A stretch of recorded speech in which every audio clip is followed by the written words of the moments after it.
So this is about iridology, and basically,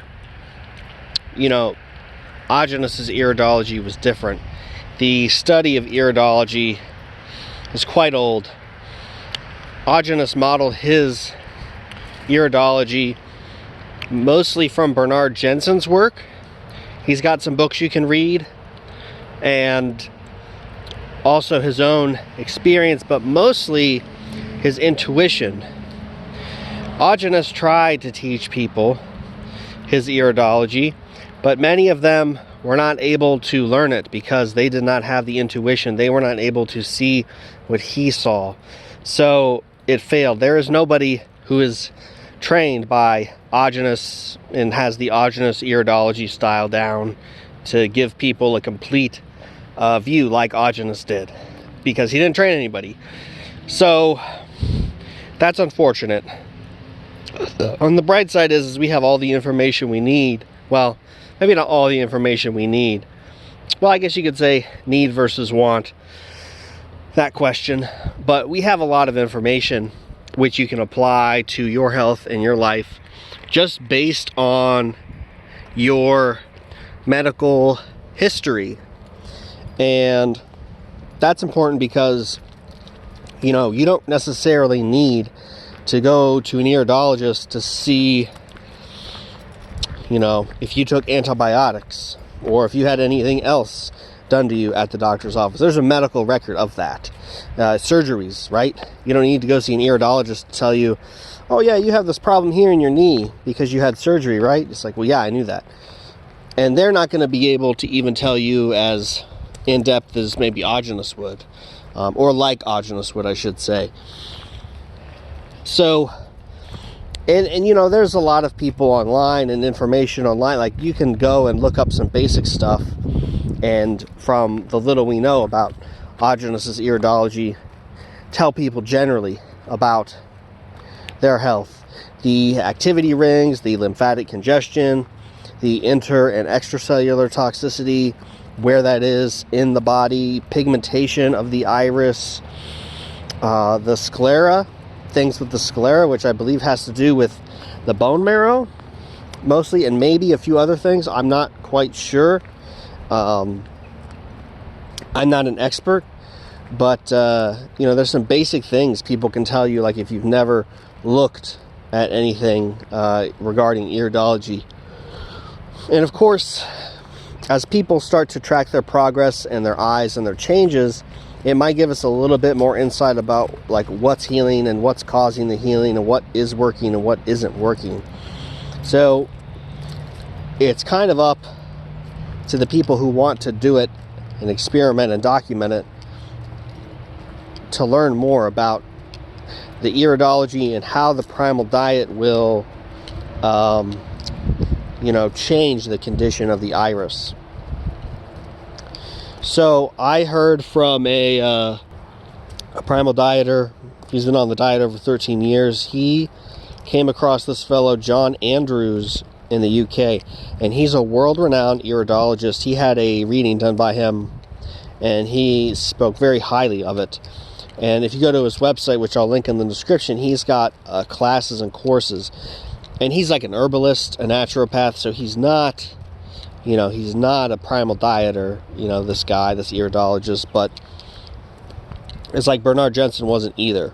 And I think that, I don't know what he bases his iridology on, but I assume that Bernard Jensen was probably influential in like many iridologists. There's also a college of iridologists, an association of iridologists. It's international, and it's also, I believe it's based in the United States, and they have conventions every year. So that might be worth it if you're really interested in iridology, if you're interested in getting seasoned and experienced iridologist the notes or the ideas of Augenes's iridology, and can maybe document and show, like you or others, changes on the diet. That might be interesting to some of these people because they're naturopaths, they're interested in alternative health. So, I think they should probably have an open mind towards this stuff. But if you You know, if you search, you might get lucky, and you know, you might be able to find in your area, in the directory there, like somewhere to get high quality iris photos. Excuse me. I didn't sleep well last night. It was one of those nights where I took a bath and, you know, not too late, but I just wasn't sleeping good. So I'm probably gonna go home and take a nap, even though it's very sunny outside.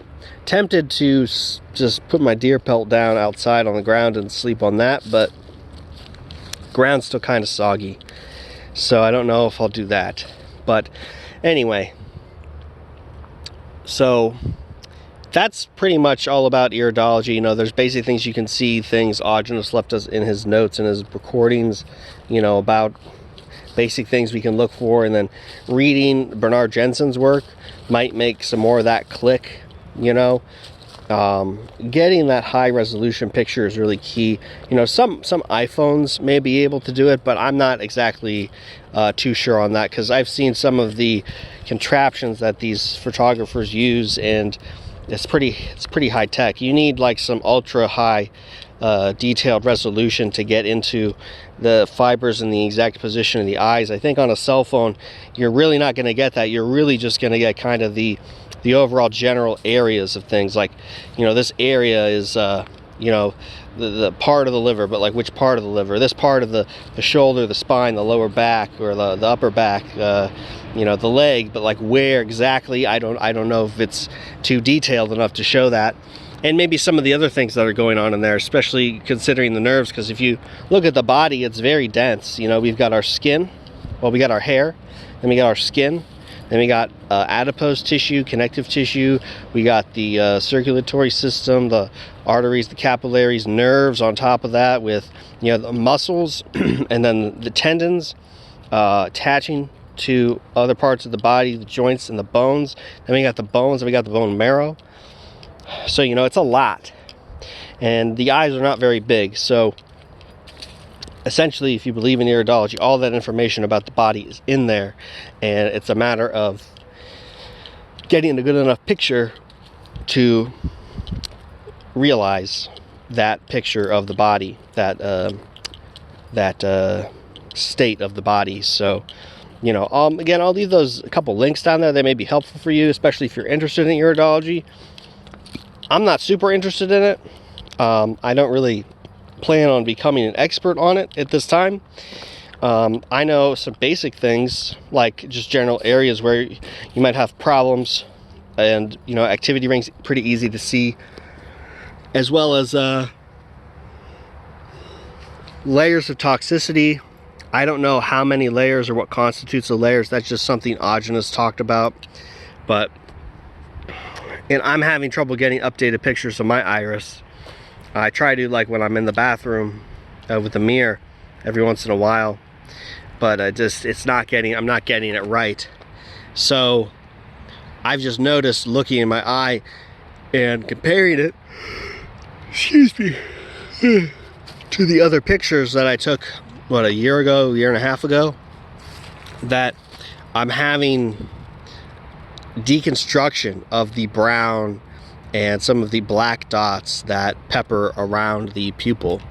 It's like breaking away, and it's, you know, breaking like down, so I can kind of see like a buildup. The toxicity gets heavier the closer it gets into the pupil, the more brown it is. And in general, my eyes are becoming more green than brown. Under a good light, I can see this. So yeah, you know, that's very encouraging. But again, you should feel results too in your body, in your general health. I mean, not just based on like what your irises look like, although that can be pretty cool too, honestly. But, you know, don't feel like if you can't see your irises or do iridology, you're not going to make progress. Just use the information you already have about your body to make informed decisions about what you should eat and when you should eat it. And that's going to change over time as well. So again, those links will be in the description, and I hope that was helpful.